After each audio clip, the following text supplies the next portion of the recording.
আলহামদুলিল্লাহ, মুআজ্জাজ মুহতারাম মুকাররম মুসাল্লিয়ান ইকরাম, মহান আল্লাহ সুবহানাহু ওয়া তাআলার দরবারে লাখো কোটি শুকরিয়া আদায় করি যে আল্লাহ তাআলা আমাদেরকে আজকে পবিত্র জুমার দিন সাথে সাথে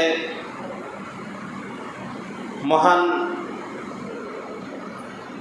রব্বুল আলামিনের পক্ষ থেকে সবচাইতে বেশি নিয়ামতের মাস মাহে রমজান মাস, চতুর্মুখী রহমতের ভিতরে আল্লাহ তাআলা আমাকে আপনাকে তার প্রিয় ঘর মসজিদে আসবার জন্য বসবার জন্য তৌফিক দান করেছেন। এজন্য সকলে সে মহান রব্বুল আলামিনের দরবারে কালিমাতুশ শুকরিয়া আদায় করি, জোরে সোরে বলি আলহামদুলিল্লাহ। দুরূদ ও সালাম বর্ষিত হোক বিশ্ব মানবতার মুক্তির কাণ্ডারি, বিশ্ব মানবতার মুক্তির দিশারি বিশ্ব নবী জনাবে মুহাম্মদুর রাসূলুল্লাহ সাল্লাল্লাহু আলাইহি ওয়াসাল্লামের উপর।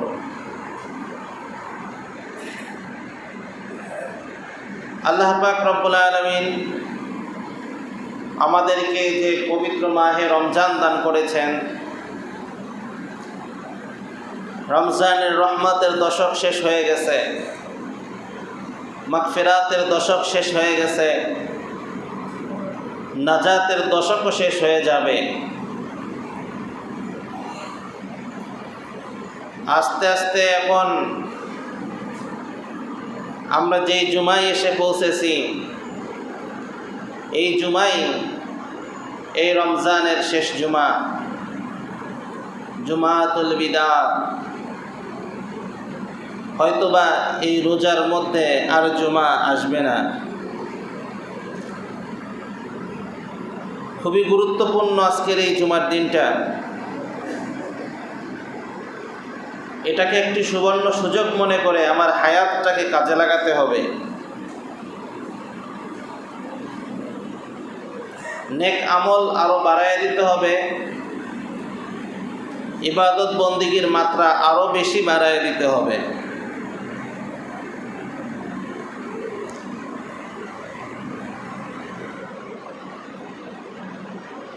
আজকে যে আয়াতে কারিমা তেলাওয়াত করেছি,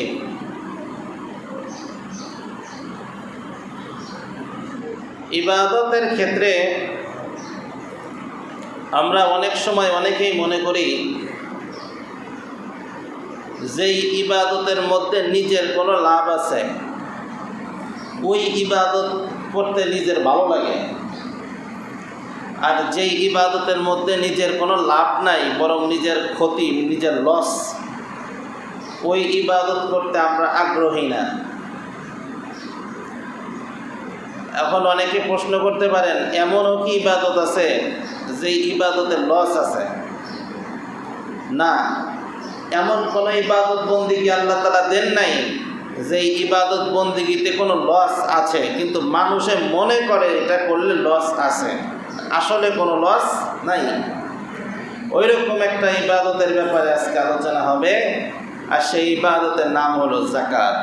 ইবাদতের নাম কি? যাকাত। আল্লাহ রাসূল সাল্লাল্লাহু আলাইহি ওয়াসাল্লাম বলেন, বুনিয়াল ইসলামু আলা খামসিন, ইসলামের ভিত্তি 5টি জিনিসের উপরে দণ্ডায়মান। ইসলামের ছাদ 5টি জিনিসের উপরে দণ্ডায়মান, 5টি স্তম্ভের উপরে এটি দাঁড়িয়ে আছে। শাহাদাতি আল্লাহ ইলাহা ইল্লাল্লাহ ওয়া আন্না মুহাম্মাদান আবদুহু ওয়া রাসূলুহু, যার 1 নম্বর হচ্ছে কালেমায়ে শাহাদা, আল্লাহ ছাড়া কোনো ইলাহ নাই, মুহাম্মদ সাল্লাল্লাহু আলাইহি ওয়াসাল্লাম আল্লাহ তাআলার রাসূল। এটা 1 নম্বর ভিত্তি। 2 নম্বর ভিত্তি ওয়া ইকামিস সালাহ, নামাজ কায়েম করা। ইসলামের দ্বিতীয় ভিত্তি কি? নামাজ কায়েম করা। 3 নম্বর ভিত্তি ওয়া ইতাইজ যাকাত, যাকাত আদায় করা। সুবহানাল্লাহ বলেন। 4 নম্বর ভিত্তি ওয়াল হজ, হজ ফরজ হইলে হজ করা। 5 নম্বর ভিত্তি ওয়া সাওমি রমাদান, রমজানের রোজা রাখা। খুব ভালো করে বুঝেন, যাকাতটাকে আল্লাহ পাক রব্বুল আলামিন মিডল পয়েন্টে রেখেছেন, মাঝখানে রেখেছেন। 5টি ভিত্তির আগে রেখেছেন 2টা, পরে রেখেছেন 2টা, মাঝখানে রেখেছেন যাকাতকে। এর মধ্যেও হিকমত আছে। যে কোনো জিনিসের মাঝখানের খুঁটিটা খুব মজবুত হইতে হয়। মাঝখানের খুঁটি যদি নড়বড়ে হয় তাহলে কিন্তু সেই ভিত টেকে না।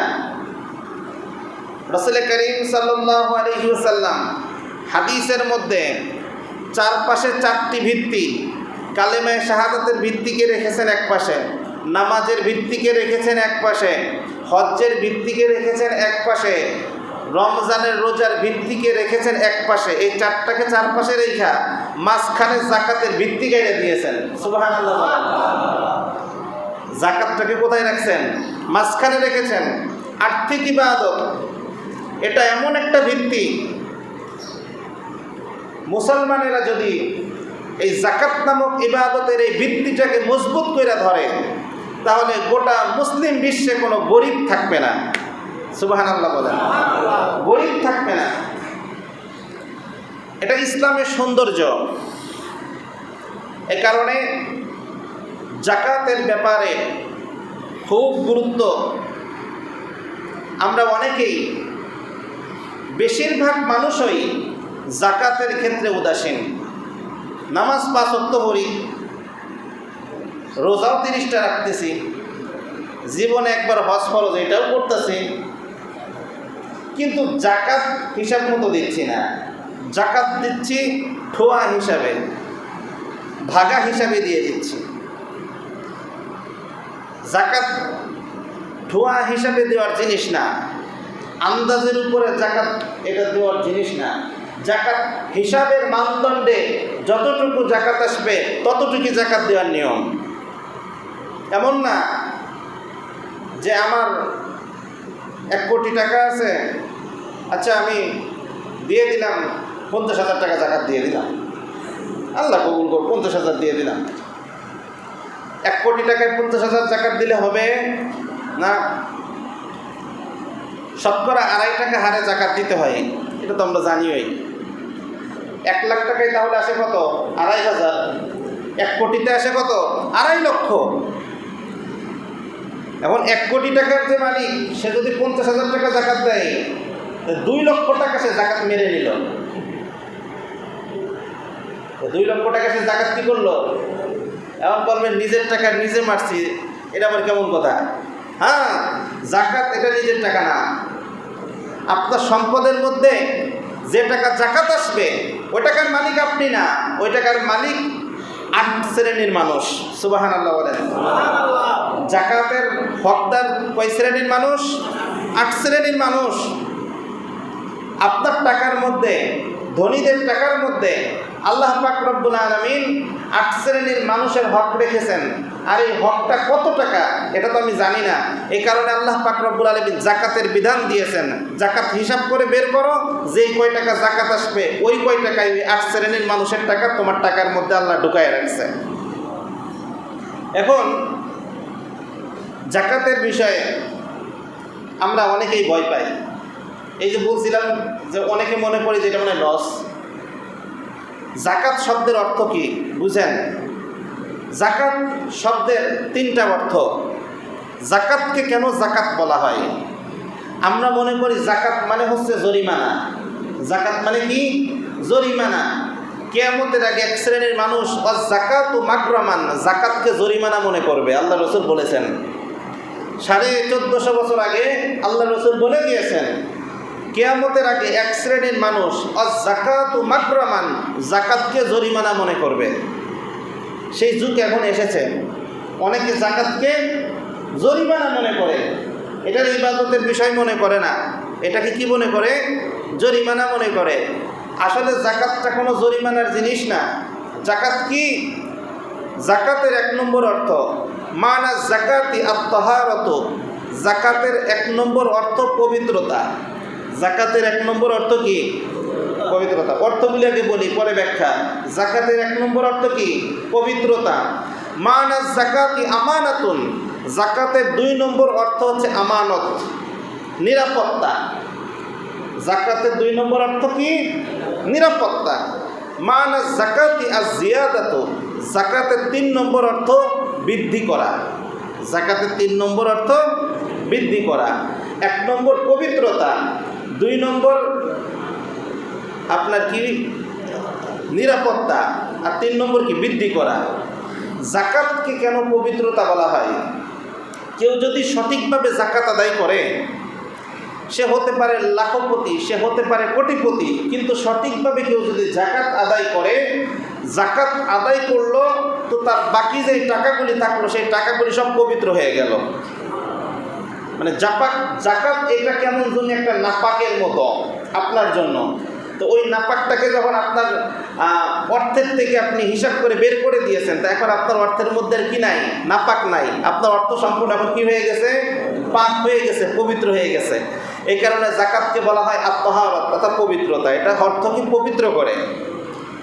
2 নম্বর আল আমানাত, নিরাপত্তা। যে ব্যক্তি সঠিকভাবে জাকাত আদায় করবে তার সম্পদের নিরাপত্তার দায়িত্ব স্বয়ং আল্লাহ তাআলা নিজে নেবেন।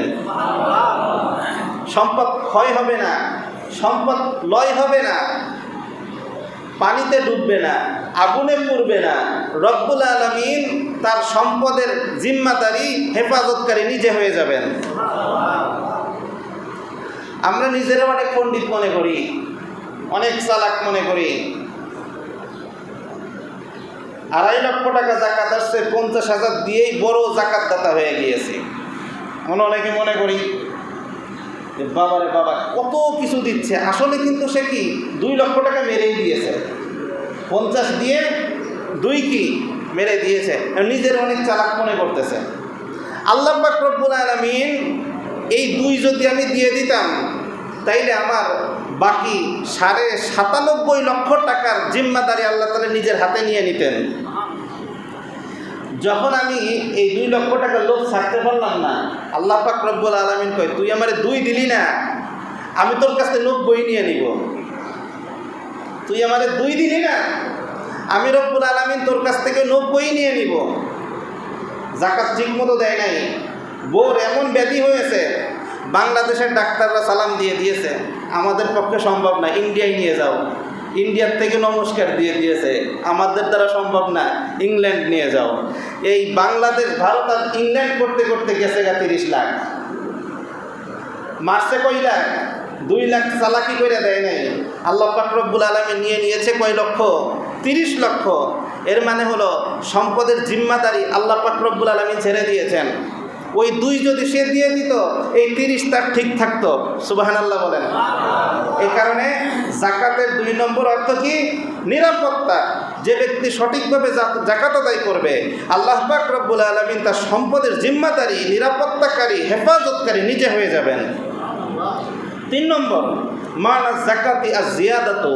জাকাতের 3 নম্বর অর্থ হচ্ছে বৃদ্ধি করা। যে ব্যক্তি জাকাত সঠিকভাবে আদায় করবে, আমরা বাহ্যিক দৃষ্টিতে দেখছি 1 কোটি টাকার থেকে 2.5 লক্ষ টাকা চলে গিয়েছে, লস হচ্ছে, এটা আমরা বাহ্যিক দৃষ্টিতে দেখছি। কিন্তু আল্লাহ রাসূল বলেন, কেউ যদি জাকাত সঠিকভাবে আদায় করে, তা আল্লাহ পাক রব্বুল আলামিন তার সম্পদকে আরও বেশি বাড়াইয়া দিবে। অর্থাৎ যার এই বছর 2.5 লক্ষ টাকা জাকাত দেওয়ার তৌফিক ছিল, আগামী বছর হিসাব করলে দেখা যাবে সে 5 লক্ষ টাকা জাকাত দিতে পারবে। তো 5 লক্ষ টাকা যদি কেউ জাকাত দেয়, তাহলে তার ওই দিক দিয়ে বাড়ছে আরো কয় লক্ষ? আরো 97.5 লক্ষ বাড়ছে। আমাদের দিতে খুব খারাপ লাগে, পাইতে খুব ভালো লাগে। 2.5 লক্ষ দিতে খুব কষ্ট হয়, ওই দিক দিয়ে যে 97.5 লক্ষ বাড়তেছে, ওইটার জন্য কোনো কি নাই, শুকরিয়া নাই। কিন্তু দেওয়ার সময় খুব লাগে। এই কারণে জাকাত এটা কিভাবে দিতে হবে? হিসাব করে দিতে হবে। এবার আসুন, জাকাতের মাসআলা কম বেশি মোটামুটি আমরা সবাই জানি।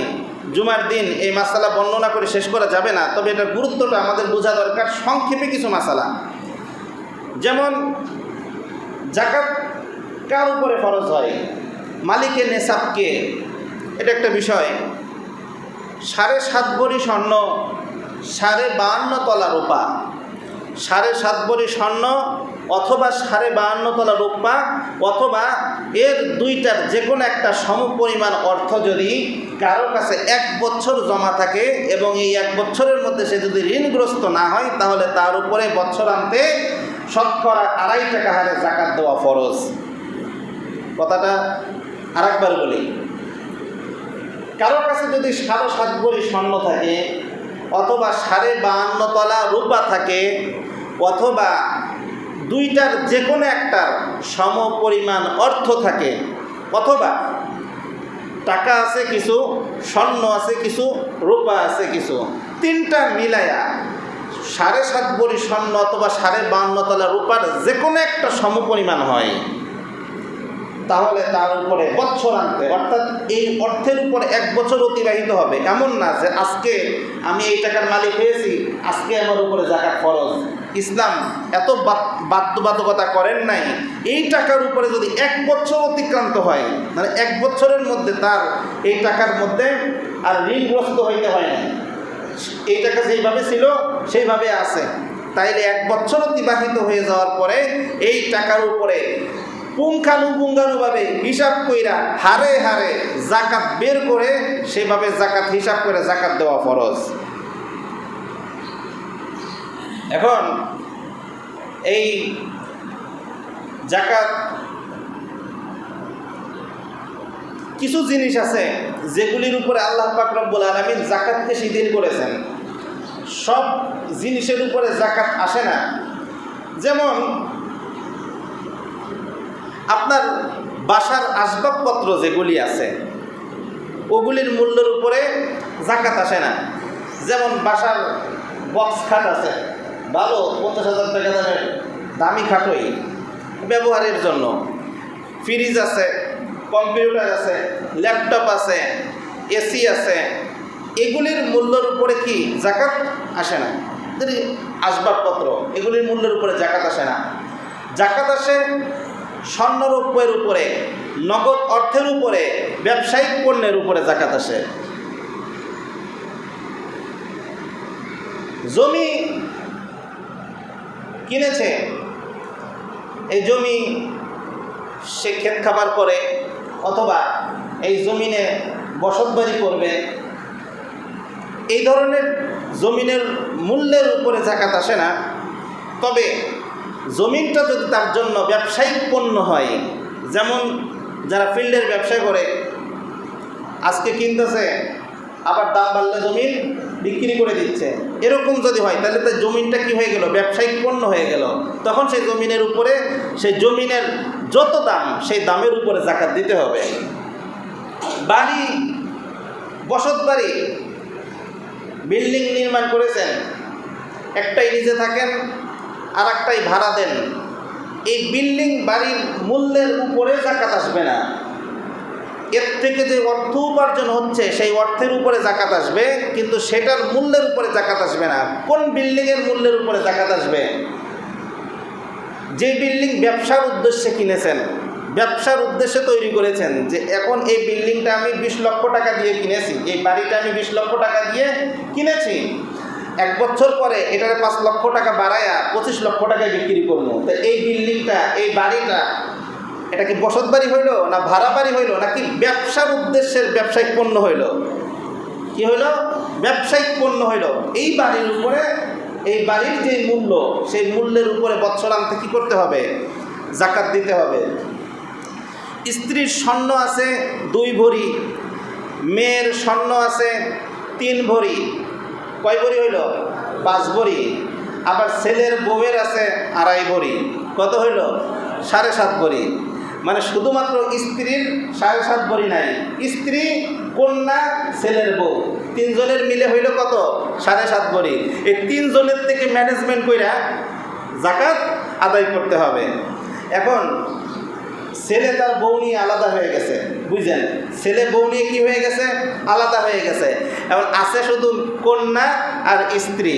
কন্যার আছে কত ভরি? 2 ভরি। স্ত্রীর আছে কয় ভরি? 3 ভরি। কত হইল? 5 ভরি। ওইদিকে ছেলে তো বউ নিয়ে আলাদা হয়ে গেছে। বোর্ডটা এখন কি হয়ে গেছে? বাদ হয়ে গেছে, ওই বউয়েরটা এখন আর বেটার বউয়েরটা এখন আর কি হিসাবের মধ্যে আসবে না, সে আলাদা হয়ে গেছে। মেয়ে আর স্ত্রীর মিলে যদি 7.5 ভরি হয় যাকাত ফরজ। এখানে একটা সূক্ষ্ম বিষয়, আসবাবপত্র ব্যবহারিক পণ্যের উপরে যাকাত আসে না। এখন অনেকে বলতে পারে স্বর্ণ এটা তো ব্যবহারিক পণ্য, এটা তো ব্যবহারের জন্যই ক্রয় করেছে বা বানিয়েছে। ব্যবহারিক পণ্য বলতে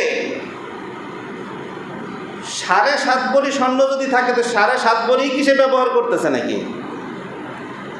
মহিলারা কি 7.5 ভরি ব্যবহার করে? একজনের 7.5 ভরি স্বর্ণ আছে, 7 ভরি স্বর্ণ আছে, এই সব সবাইকে এটা ব্যবহার করে না। আসলে বিষয়টা হলো এরকম, নিত্য দৈনন্দিন সাধারণত হাতের চিকন চুড়ি, কানের জিনিস বা নাকের জিনিস স্বাভাবিক যেগুলি আছে, বা একটা চেন স্বাভাবিক যেগুলি আছে, এটা ব্যবহারিক জিনিস হতে পারে। কিন্তু এর অতিরিক্ত যেটা, এটা আপনি যতই যুক্তি দেন, এটা কিন্তু একটা সঞ্চয়ের মতো করে আপনি রেখেছেন। হ্যাঁ, সঞ্চয়ের উদ্দেশ্যে যদি স্বর্ণ রূপা যদি রাখা হয় তাহলে সেইটার উপরে বৎসরান্তে যাকাত দিতে হবে। এ ব্যাপারে আরও অনেক বিষয় আছে, এত বিস্তারিত বলা তো আর সম্ভব নয়। এখন আসেন, যাকাত কাকে দিব? যাকাত কে দিবে এটা তো বুঝলাম, কাকে দিব এটাও তো একটা বিষয়। যাকাত কাকে দিব, কাকে দিব না এটা আগে বুঝি। কাকে দিব না এটা বুঝলেই কাকে কাকে দিতে পারবো বোঝা যাবে। আগে শুনি যাকাত কাকে দিব না। এত সহজভাবে বুঝাইলেও যদি না বুঝেন তাইলে কিন্তু আর বোঝা যাবে না।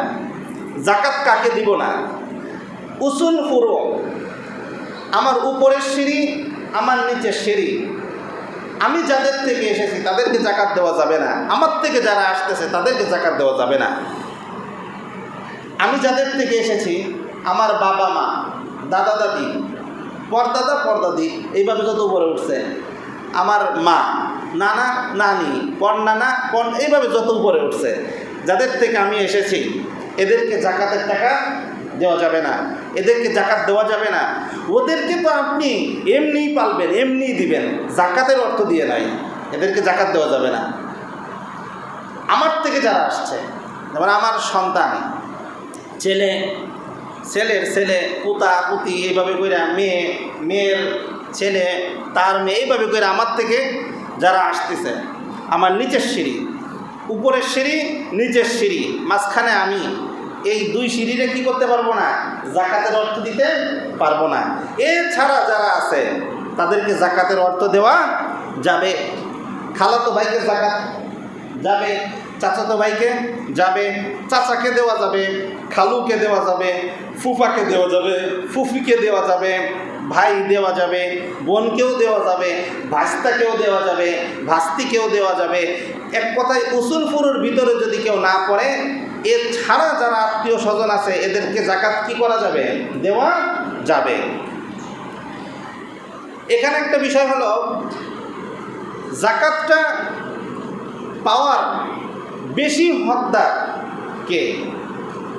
ইন্নামাস সাদাকাতু লিল ফুকারা ওয়াল মাসাকিন ওয়াল আমিলিনা আলাইহা। কোরআনের 8টি খাত আল্লাহ তাআলা ব্যবহার করছেন যে 1 নম্বর যাকাত দিবে ইন্নামাস সাদাকাতু লিল ফুকারা, যারা ফকির, ওয়াল মাসাকিন মিসকিন, ওয়াল আমিলিনা আলাইহা, যাকাতের কাজে নিয়োজিত ব্যক্তি, যেটা আমাদের দেশে এখন নাই। ওটা আল্লাহ রাসূল সাল্লাল্লাহু আলাইহি ওয়াসাল্লাম এমন একটা সরকার কায়েম করেছিলেন যে সরকারের দায়িত্ব ছিল পুঙ্খানুপুঙ্খানুভাবে যাকাত মানুষের কাছ থেকে আদায় করা, এবং এই যাকাত আদায়ের জন্য নিযুক্ত করা কিছু ব্যক্তি ছিল, এবং তারা দরিদ্র হইলে তাদেরকে যাকাতের অর্থ দেওয়া যাইত। ওইটাকে কোরআনের আয়াতে বলছে ওয়াল আমিলিনা আলাইহা।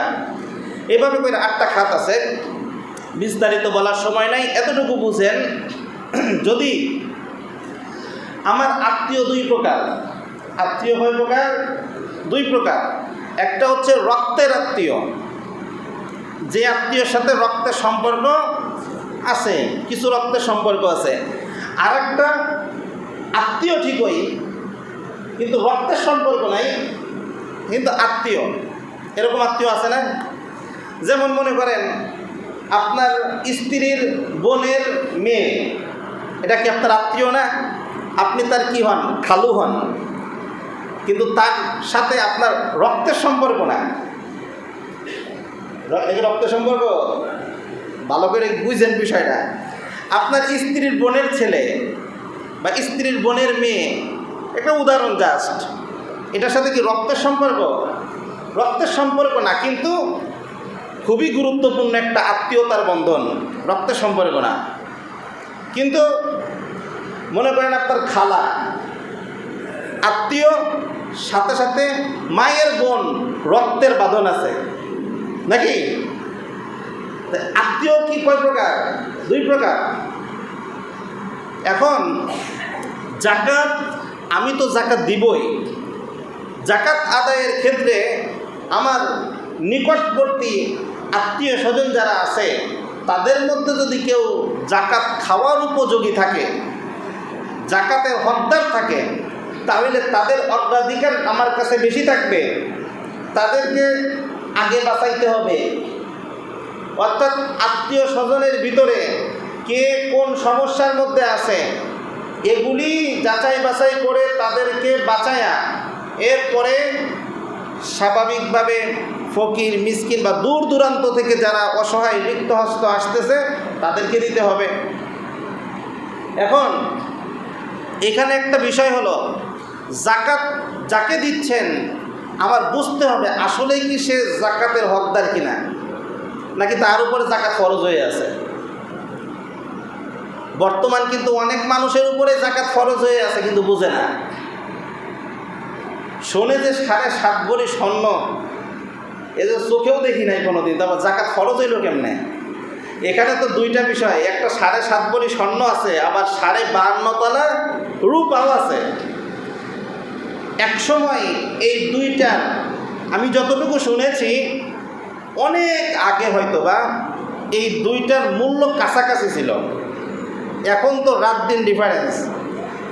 এখন তো আপনার 7.5 ভরি স্বর্ণের মূল্য প্রায় 3 লক্ষের কাছাকাছি চলে যায়, আর 52.5 তলা রূপার মূল্য 50 থেকে 52 হাজারের মাঝামাঝি, 50 থেকে 52 হাজার টাকার মাঝামাঝি। কারো কাছে যদি 50,000 টাকা থাকে, 3 লাখ বাদ দেন, স্বর্ণের হিসাব বাদ দেন, রূপার হিসাব তো মানদণ্ড জাকাতের। আপনি রূপার হিসাব ধরেন, স্বর্ণের হিসাব ধরেন না।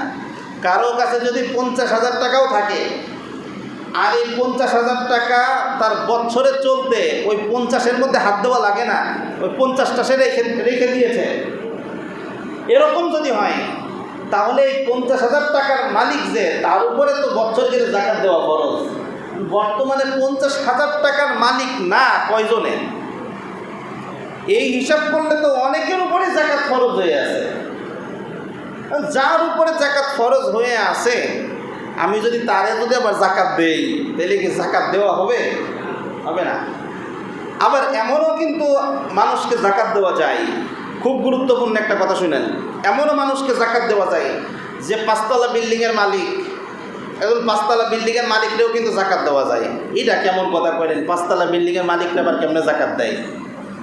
5তলা বিল্ডিংয়ের মালিক সে, হঠাৎ করে তার এমন অবস্থা হয়েছে, শেয়ার বাজারের 10 নামছে, সব শেষ। এখন 5তলার ছাদে উঠে কোন সময় আত্মহত্যা করবে লাভ দিয়া, 1 পয়সাও নাই। এমন অনেক ধনী কিন্তু আছে। মাঝে সাঝে এমন অবস্থা হয়, বাজারের টাকা থাকে না, চিকিৎসার টাকা থাকে না। মানুষে তো জানে হে অনেক ধনী, আসলে তো ভিতরে কি ফাঁকা, এমটি হয়ে আছে, কিছুই নাই। এরা এমন একটা বিপদের মধ্যে পড়ে, না পারে কারো কাছে চাইতে, না পারে কারো কাছে কইতে, এরাই শেষে কি করে? আত্মহত্যা করে। যখন শেয়ার বাজারে ধস নেমেছিল এদেশে, অনেক মানুষ আত্মহত্যা করেছিল না?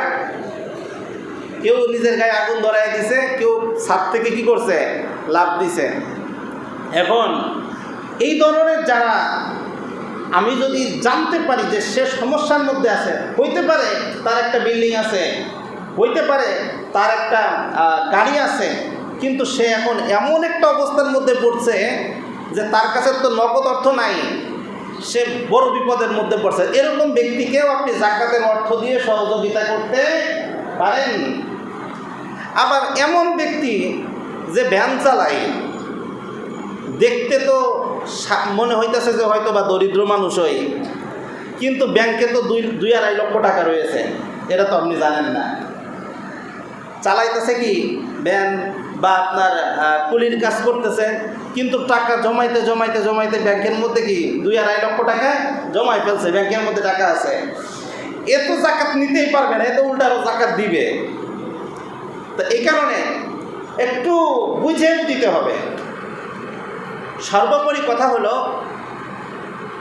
আমরা যাদের ব্যাপারে বুঝতে পারি, যাদের ব্যাপারে জানতে পারি, অর্থাৎ আমার নিকট আত্মীয় যারা আছে, নিকট আত্মীয়ের ব্যাপারে বিশেষভাবে খেয়াল রাখা, আর জাকাতের অর্থ তাদের দ্বারা দেওয়াই শুরু করা, এটাই উত্তম।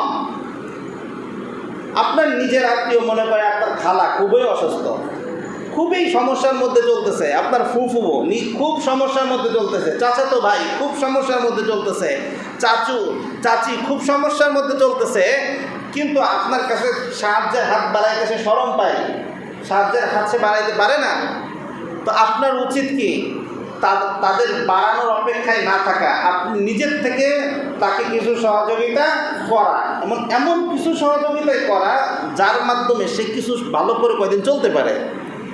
একটা মিসকিনকে 10 টাকা দিয়ে বিদায় করে দিলেন, তারও আপনি 10 টাকা দিয়ে বিদায় করে দিলেন, এটা ইনসাফ না। এমন কিছু তাকে দেওয়া যার দ্বারা সে কিছু ভালো কিছু করতে পারে। একজন ফকির, একজন মিসকিন, সে 10 ঘরে ঘুরতেছে, সব জায়গার থেকে সে পাচ্ছে নিচ্ছে, কিন্তু সে তো সব জায়গায় ঘুরতেছে না, সে তো ফকির মিসকিন না, সে তো সমস্যার মধ্যে পড়ছে। এই কারণে তাকে এমন কিছু দেওয়া যার দ্বারা সে কিছুদিন কি করতে পারে, চলতে পারে। সামনে ঈদ আসতেছে, পরিবার নিয়ে যাতে ঈদটা সুন্দরভাবে উদযাপন করতে পারে, এরকম সুন্দর একটা ব্যবস্থা করা। এভাবে যদি সমাজে যদি 10 জন ধনী থাকে, 10 জন ধনী যদি একটা সমাজে থাকে, আর তারা যদি তাদের জাকাতটাকে সঠিকভাবে বের করে নিজের সমাজটাকে যদি আগে দেখে, সেই সমাজের মধ্যে কোনো দরিদ্র থাকতে পারে না, কোনো দরিদ্র থাকবে না। সেই সমাজের একজন কোটিপতি, একজন লাখপতি, সেও যেভাবে আনন্দের সাথে ঈদ করতে পারবে, একজন দরিদ্র সেও ঈদের দিন সেরকম আনন্দের সাথে ঈদ করতে পারবে। কিন্তু জাকাতটা যদি সবাই সঠিকভাবে আদায় করে, এভাবে যদি প্রত্যেক সমাজ, প্রত্যেক গ্রাম, প্রত্যেক উপজেলা, প্রত্যেক জেলা, প্রত্যেক বিভাগ সঠিকভাবে সেই বিভাগের যারা ধনী ব্যক্তি আছে, যাদের উপরে জাকাত ফরজ হয়ে আছে, সঠিকভাবে যদি তারা জাকাত আদায় করে, তাহলে সেই জেলায়, সেই বিভাগে, সেই দেশে কোনো দরিদ্রই থাকার কথা না।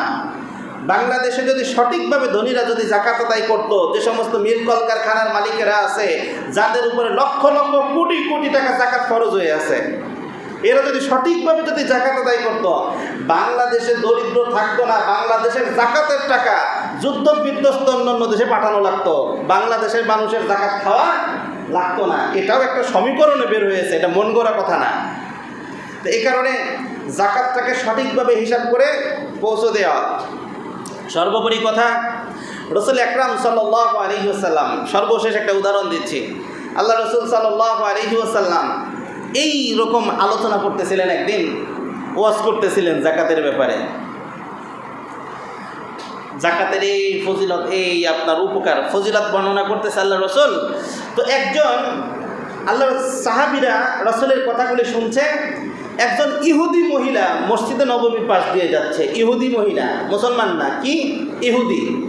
এই মহিলার কানে রাসূলের এই জাকাতের কথাগুলি গেছে। মহিলাটা কি মুসলমান না ইহুদি? ইহুদি মহিলা। তো ইহুদি মহিলা বাসায় যায়, সে খুব ধনী মহিলা ছিল, মদিনার অনেক বড় ধনী ব্যবসায়ী মহিলা। সে মহিলা বাড়িতে যাইয়া তো যত অর্থ সম্পদ আছে, ব্যবসায়িক পণ্য আছে, সব কিছুর থেকে জাকাত বাইর করছে। জাকাত বাইর কইরা মদিনার গরিব যারা ছিল ওদেরকে জাকাত বন্টন করা শুরু করছে। মানুষেরা ডাক দিয়ে কয়, কিরে এটি কী করস? কই মসজিদে নববীর পাশ দিয়ে যাচ্ছিলাম, মুহাম্মাদের মুখ দিয়ে শুনি, সবাই বলেন সাল্লাল্লাহু আলাইহি ওয়াসাল্লাম, মুহাম্মাদের মুখ দিয়ে শুনি যে জাকাত, এটা নাকি জাকাত, আর এইটা দিলে নাকি মুহাম্মাদের আল্লাহ নাকি সম্পদের হেফাজত করে, সম্পদকে বাড়ায় দেয়। তো এই কারণে আমি জাকাত দিচ্ছি। ইহুদির উপরে কি জাকাত ফরজ? সে জাকাত দিলেও কি জাকাত হবে? নামাজ পড়লেও নামাজ হবে? জাকাত দিলেও জাকাত হবে না, নামাজ পড়লেও নামাজ হবে না, ইহুদির উপরে জাকাতও নাই, নামাজও নাই, কিছুই নাই। কিন্তু রাসূলের এই কথা শুনে এই মহিলা, ইহুদি মহিলা, সে কি করছে? জাকাত দিয়ে দিছে। তো বলতেছে যে তুমি মুহাম্মাদের কথা শুনে জাকাত দিয়ে দিলা, এটা কেমন কাজ? বলে যার মুখ দিয়ে আমি এই কথা শুনে জাকাত দিয়েছি সেই মানুষ জীবনে কোনোদিন মিথ্যা কথা বলে নাই। অর্থাৎ আমাদের নবী মুহাম্মদ সাল্লাল্লাহু আলাইহি ওয়াসাল্লাম তিনি যে সত্যবাদী ছিলেন, তিনি যে মিথ্যা কথা বলতেন না, এটা শুধু মুসলমানেরা, তদানীন্তনকালের অমুসলিম যারা ছিল তারাও এই সাক্ষী দিয়েছে মুহাম্মদ কোনোদিন মিথ্যা বলতে পারে না। মহিলা জাকাত দিয়ে দিয়েছে। যেই বছর জাকাত দিয়েছে ওই বছর, এটা ইতিহাসটা খুবই সহিহ সনদে বর্ণিত আছে, যেই বছর সেই ইহুদি মহিলা জাকাত দিয়েছে এই বছর মদিনা থেকে সিরিয়ায় এই মহিলা সহ মদিনার থেকে অনেক বড় একটা ব্যবসায়িক কাফেলা গিয়েছে। মদিনার থেকে কোথায় গিয়েছে? সিরিয়া। তখন মদিনার থেকে সিরিয়ার ব্যবসায়িক পণ্য লেনদেন সবচেয়ে সুন্দর ব্যবস্থা ছিল, ভালো ব্যবস্থা ছিল। মদিনার থেকে সিরিয়ায় গিয়েছে। আসার পথে এই মহিলার যেই অর্থ সম্পদ এটাও ছিল, সাথে সাথে ব্যবসায়িক অনেক বড় কাফেলা। অর্থাৎ সেই সময় যারা ব্যবসা করতে যেত তারা বড় কাফেলা বেঁধে যেত, এক কাফেলার মধ্যে 200 বড় বড় ব্যবসায়ী এবং তাদের মালসামানা, এইভাবে কইরা তারা যাইতে থাকতো। তো এই মহিলার ছিল 100 উট ভর্তি সম্পদ। সুবহানাল্লাহ বলেন, কেমন ধনী মহিলা ছিল! 100 উট এর পিঠে বোঝাই করা কি সম্পদ। এই মহিলার ছিল সেইগুলি, আর অন্য অন্য যারা ছিল তাদের তো আরও এরকম ছিল। তা সিরিয়ার থেকে আসার পথে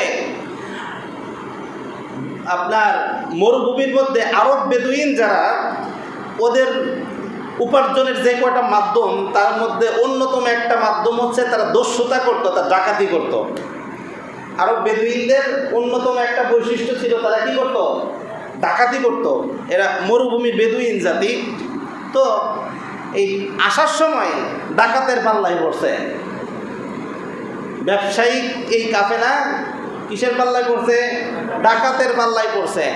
সব ডাকাতে নিয়ে গিয়েছে, সব শেষ। কাফেলার অন্য অন্য যারা সবাই কাঁদতে কাঁদতে আদামরা হইয়া মদিনায় প্রবেশ করছে। অর্থ সম্পদ কিছুই নাই, সবাই কান্না করতেছে। তাদের কান্নায় মদিনার আকাশ বাতাস ভারী হয়ে গেছে। বলে কি হয়েছে? বলে সর্বনাশ হয়ে গেছে, আমাদের অর্থ সম্পদ যা ছিল সিরিয়ার থেকে আসার পথে সব লুট হয়ে গেছে। এইবার ওই মহিলার কাছে তার বন্ধু বান্ধবীরা তারা বলতেছে, কিরে মুহাম্মাদের কথায় তো জাকাত দিলি, সম্পদ তো রাখতে পারলি না। ওই মহিলা তখন বলতেছে, যার মুখ দিয়ে আমি এই কথা শুনেছি সে তো মিথ্যা কথা বলে না। আমার সম্পদ যদি ডাকাতি হয়েও যদি যায়, মুহাম্মাদের কাছে যায় সম্পদ আদায় করব। মুহাম্মাদের কাছে যায় সম্পদ কি করব? আদায় করব। সে বলেছে জাকাত দিলে সম্পদের হেফাজতকারী আল্লাহ হয়ে যান, তার কথায় জাকাত দিয়েছি, তো ডাকাতি হলো কেন? এই আলোচনা সমালোচনা চলতেছে। 3 দিন পরে মদিনার অভিমুখে ওই মহিলার যে 100 উট, এক কইরা উটগুলি মদিনার মধ্যে ঢুকতে শুরু করছে। মদিনার মধ্যে কি উটগুলি ঢুকতে শুরু করছে। মদিনার গেট দিয়ে উট ঢুকা শুরু করছে। খবর চলে আসলো মদিনার মধ্যে যে ব্যবসায়িক মহিলা, ইহুদি মহিলা কই, দেখো তো এই উটগুলি কি তোমারই কিনা? মহিলা দৌড় দিয়ে গেছে, তো দেখে যে উটগুলি সবই এই মহিলার উট। একটা উট মদিনার শহরের মধ্যে প্রবেশ করা শুরু করছে। আশ্চর্যের বিষয়, এই মহিলা আশ্চর্য হয়ে গেছে যে সব কিছু না ডাকাতি হয়ে গেল, সব না লুট হয়ে গেল, তো আমার এগুলি আসছে কিভাবে, কোন দিক দিয়ে আসছে? তো এই 100 উটের সাথে মাত্র একজন পুরুষ, একজন মানুষ খাদেম ছিল। মানুষ খাদেম কয়জন ছিল? একজন। আর শুধু 100 উট এবং উট ভর্তি কি সম্পদ। উটের বৈশিষ্ট্য হলো মরুভূমিতে উটের মধ্যে একটা আমির বানায় দেওয়া হয়, অর্থাৎ আমির উটকে সামনে রাখা হয়, লিডার উট। এই উটটা যেই দিকে যায়, পিছনের যেই উট আছে 100 থাকুক আর 1000 থাকুক, সামনেরটাকে ফলো করতে করতে ওইটার পিছনে পিছনে যায়। তা এই 100 উটের মধ্যে যেটা আমির উট ছিল, আমির অর্থাৎ লিডার উট ছিল, এই উটটা সিরিয়ার থেকে আসার সময়, এটা ঘটনাটা ওই খাদেমটা বর্ণনা করতেছে যে কী হয়েছে, ডাকাতিটা কেমনে হইল না। তো সিরিয়ার থেকে আসার সময় যেই এলাকায় ডাকাতি হয়েছে ওই এলাকায় পৌঁছানোর কিছু আগে যেটা আমি উটের সামনের উট যেটা, এটা হাঁটতে হাঁটতে পাথরের সাথে আপনার চাকা বাস্ট হয়ে গেছে। কথা বুঝছেন? মানে পায়ে ব্যথা পেয়েছে, পাথরের সাথে পায়ে ব্যথা পাইয়া ওই উট জায়গায় বসে পড়ছে। 3-4 ঘন্টা ধরে এটার উঠতে পারে না। সুবহানাল্লাহ কোন 3-4 ঘন্টা ধরে আমি উটের কি ঠ্যাং ব্যথা হয়ে গেছে, এটা কি বসে পড়ছে। এইটার বসা দেখা পিছনে যে 99টা এইগুলিও বসে পড়ছে, ওইগুলিও কি বসে পড়ছে। এখন এই খাদেম বলতেছে উট নিয়ে তো আমরা বসছি, অনেক দূর সামনে তো হইচইয়ের শব্দ, মানে ওইখানে ডাকাতি হইতেছে। ডাকাতি যেখানে হইতেছে তার কিছু দূর আগে আল্লাহ পাক রব্বুল আলামিন এই আমির উটের পায়ে ব্যথা দিয়ে এটারে বসাইছে, 99টারেও বসাই দিছে। মানে আল্লাহ তাআলা এদের সম্পদের হেফাজতকারী হয়ে গেছে। এইবার ডাকাতি সব শেষ হয়ে গেছে, সব ডাকাতের রাস্তা ধরছে, আর যারা রিক্ত হস্ত হয়েছে তারা তাদের রাস্তা ধরেছে মদিনায়। সব যখন রাস্তা ক্লিয়ার, আস্তে আস্তে আমির উঠা শুরু করছে, পায়ের ব্যথা একটু কমছে, এ উঠা শুরু করছে, এও হাঁটা শুরু করছে, এর পিছনে যে 99টা আছে ওইটাও হাঁটা শুরু করছে। হাঁটতে হাঁটতে হাঁটতে নিরাপদভাবে আজকে 3 দিন পরে আমরা এই মদিনার শহরের মধ্যে পৌঁছাইলাম। আল্লাহ পাক রব্বুল আলামিনের ইচ্ছায় আপনার সম্পদের কোনো ক্ষয়ক্ষতি হয় নাই। এই দৃশ্য দেখা, এই কথা শুই না, ওই ইহুদি মহিলা ওই দিনই কালিমা পইরা মুসলমান হয়ে গেছে। এই কারণে সম্পদ, এটা একটা জাস্ট উদাহরণ।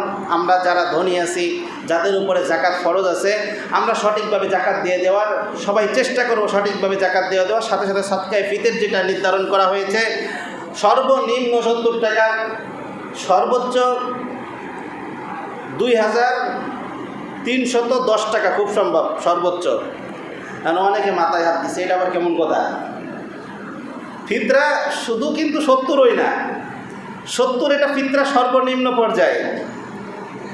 এটা যদি আটার হিসাব করা হয় তাহলে 70 টাকা ফিতরা আসে, গমের হিসাব করলে 70 টাকা আসে, কিসমিসের হিসাব করলে কিন্তু ফিতরা বাইরে যাবে, খেজুরের হিসাব করলে বাইরে যাবে, সর্বশেষ পনির ওইটার হিসাব করলে কিন্তু আরও কি বাইরে যাবে। তো ফিতরা সর্বনিম্ন কি 70 টাকা করে ফিতরা দিলে কি হয়ে যায়।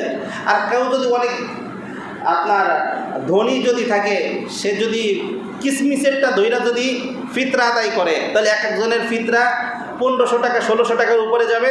কেউ যদি পনিরকে ধইরা যদি ফিতরা করে তাহলে এক একটা ফিতরা 2300 টাকা বা 2400 টাকার কাছাকাছি যাবে এক একটা ফিতরা। দেন বা না দেন, যাই না তো রাখলেন যে ফিতরার এরকম কি আছে, ভাগ আছে, সর্বনিম্ন কি 70, সর্বোচ্চ 2400-র মতো আছে। আর সর্বশেষ কথা, আজকের সামনে মাহে রমজানের প্রতি ঈদুল ফিতর আসতেছে। তো ঈদুল ফিতরে আমরা খেয়াল রাখবো যে আনন্দ উল্লাস, আমরা যাই করি ঈদ মানে তো আনন্দ, আমরা চেষ্টা করব আমাদের সাথে সাথে আমাদের এলাকার যারা গরিব আছে, যারা মিসকিন আছে, যারা দরিদ্র আছে, আমরা যেরকম আনন্দের সহকারে ঈদ করব, আমাদের সমাজের যারা দরিদ্র মিসকিন আছে তারাও যাতে আনন্দের সাথে ঈদ করতে পারে, এই দেখভালটা, এই দেখাশোনার দায়িত্বটা কিন্তু ধনীদের। এদিকে আমরা সবাই খেয়াল রাখবো। আল্লাহ পাক রব্বুল আলামিন আমাদের সকলকে যে আলোচনাগুলি করলাম এর উপর আমল করার তৌফিক দান করুক।